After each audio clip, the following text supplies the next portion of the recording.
Have you ever felt totally stuck trying to change a habit and it just doesn't work? Yeah, you're definitely not alone. In this explainer, we're going to dive into James Clear's game-changing book, Atomic Habits, and break down the simple framework for making changes that actually finally stick.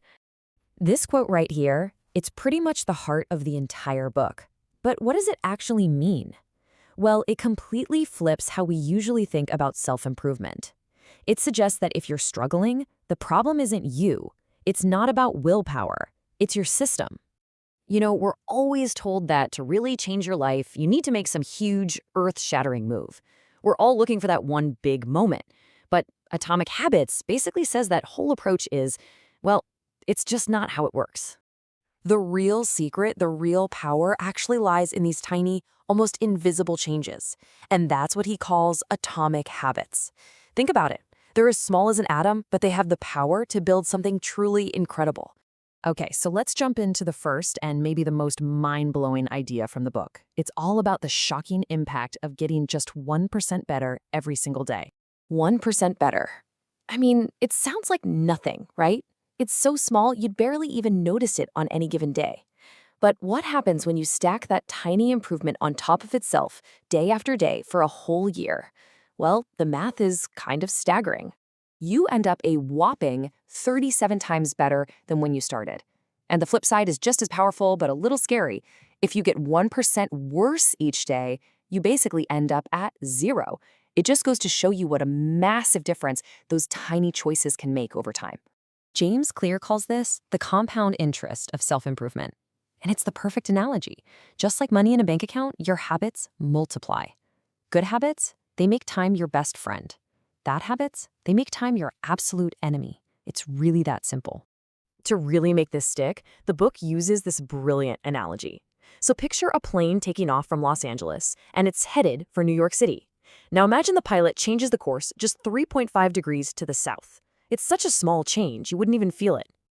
But that tiny, tiny shift, stretched out over thousands of miles, means you don't land in New York at all. You land in Washington, D.C. And that, right there, is exactly how our daily habits work. A small choice, repeated over and over, can steer you to a completely different destination in life. So, this whole idea of small, consistent actions leads us straight to the next big mindset shift. You have to focus on your systems, not your goals. I know, we're all taught to be obsessed with goals, but the book argues that's exactly where we get it wrong. I mean, just think about it. Every single athlete in the Olympics has the goal to win a gold medal. So the goal isn't what sets the winner apart. It's the system, the daily training, the diet, the recovery process. Goals are about winning the game once. Systems are about making sure you can keep playing. All right, now we get to what is, for me, the deepest and most powerful insight in the whole book. The best way to change your habits isn't to focus on what you want to achieve, it's to focus on who you want to become. So check out this shift. Instead of saying, I want to read 10 books this year, that's an outcome. You start telling yourself, I am a reader. That's an identity. And it's a total game changer. Because once your behavior and your identity are the same, you're not fighting for change anymore. You're just being you. So how do you actually do this? It's a surprisingly simple two-step process. First, you just decide who you want to be. And second, you start proving it to yourself with really small, consistent actions. And this is the key metaphor here. Every single time you go to the gym, you're casting a vote that says, I'm the type of person who works out. Every time you write a single page, you're casting a vote for, I'm a writer. These little habits are the evidence that builds up your belief in that new identity. Okay, so we know why we should build these habits, but how do we actually do it? This is where the book gets super practical and gives us an actionable blueprint. It's called the 4 Laws of Behavior Change. This table is basically the whole playbook. If you want to build a good habit, you just follow these 4 steps. You make it obvious, so you can't miss the cue. You make it attractive, so you actually want to do it. You make it easy, so there's no resistance. And you make it satisfying, so you get a little reward. And breaking a bad habit? You just do the exact opposite. It's a simple but brilliant checklist for designing your behavior.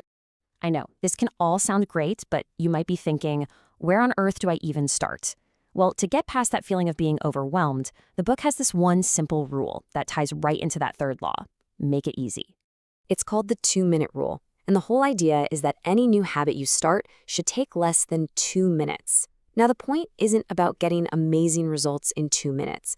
The point is to master the habit of just showing up. You have to make starting so easy that it's basically impossible to say no. So run 3 miles just becomes put on my running shoes. Read a book every week becomes read 1 page. You see? You're not trying to do the whole thing at once. You are just mastering the art of starting.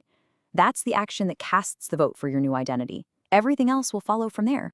So, when you bring it all together, from the incredible power of 1% to building systems to voting for your identity, the core message is that these small, consistent actions are the real path to amazing results.